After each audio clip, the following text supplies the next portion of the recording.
makin banyak orang yang tertipu judi online maupun investasi bodong. Karena orang pengen instan, pengen cepat kaya. Sedangkan dari miliaran umat manusia itu semuanya pengen memang cepat kaya. Tapi tidak ada namanya itu happy ending.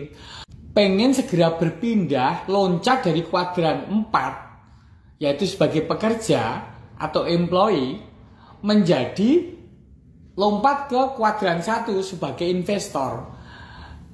Di kuadran 1 itu dalam impian orang-orang itu bahwa duit akan bekerja buat dirinya. Itu halusinasi itu. Ya, bagaimana cicilan masih banyak kok ngimpi jadi investor happy ending? Ya tidak mungkin itu. Semua orang yang berpikir seperti itulah. Kalau yang berpikir banyak, tentunya peluangnya kecil. Sebagian terjebak dalam investasi bodong dan judi online.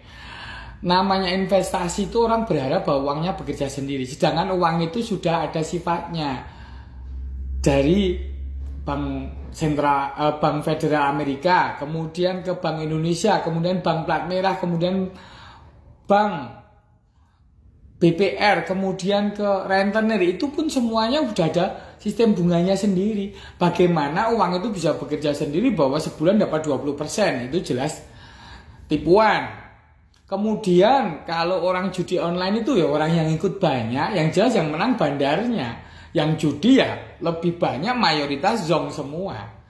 Sebagian lagi terjebak dalam ikut-ikutan, entah itu investasi dalam bentuk saham ataupun ikut-ikutan usaha yang sedang tren.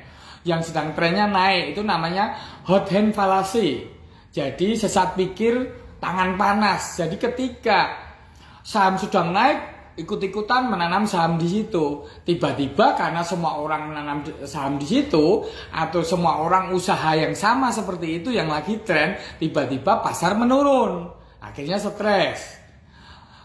Tidak mungkin misalnya pemain bola basket memasukkan bola ke ring basket, misalnya ketahuan 3 kali berturut-turut, itu bahwa bola keempat apakah pasti masuk? Belum tentu. Tapi orang-orang cenderung mempercayai bahwa pemain basket yang memasukkan bola 3 kali berturut-turut, itu bola yang keempat pasti masuk. Itu namanya hot hand fallacy. Hot hand fallacy ini yang menjadi penyebab krisis ekonomi tahun 2008, ketika orang rame-rame membeli rumah dengan harga murah. Kemudian ternyata akhirnya rumah itu makin mahal karena makin banyak orang yang menanamkan di situ. Akhirnya harga rumah langsung drop. Nggak laku lagi rumah-rumah yang di Amerika itu waktu itu. Kemudian sebagian lagi terjebak dalam gambler fallacy. Jadi sesat logika penjudi.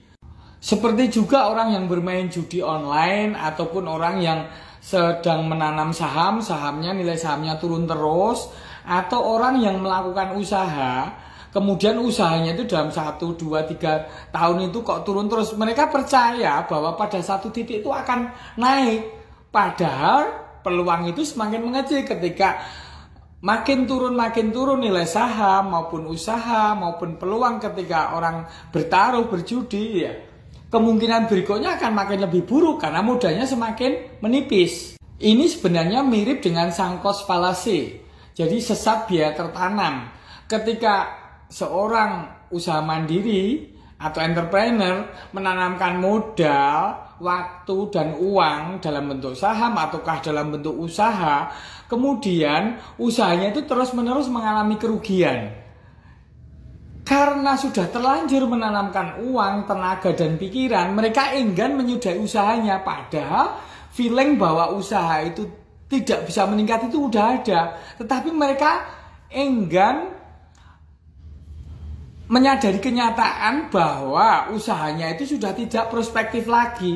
Mereka percaya bahwa pada satu titik akan ada keberuntungan. Endingnya ya makin bangkrut. Prinsipnya sederhana menurut saya. Kalau gaji kecil ya nabung. Kalau gaji kecil masih punya cicilan ya selesaikan cicilan. Yang penting cicilan nggak banyak, boleh mulai usaha. Kalau gaji besar silakan investasi. Tetapi investasinya Jangan yang investasi bodong, jangan langsung terburu-buru ke kuadran keempat yang menyangka bahwa uang bisa bekerja dengan sendirinya. Lebih baik ada di kuadran kedua dan kuadran ketiga. Jadi tetap bekerja dan meluangkan waktu pada usahanya tersebut. Entah jadi usahawan mandiri, usaha yang real, usaha yang nyata. Jadi jangan hanya sekedar main saham terus kemudian berharap nanti dia akan cepat kaya. Itu halu namanya.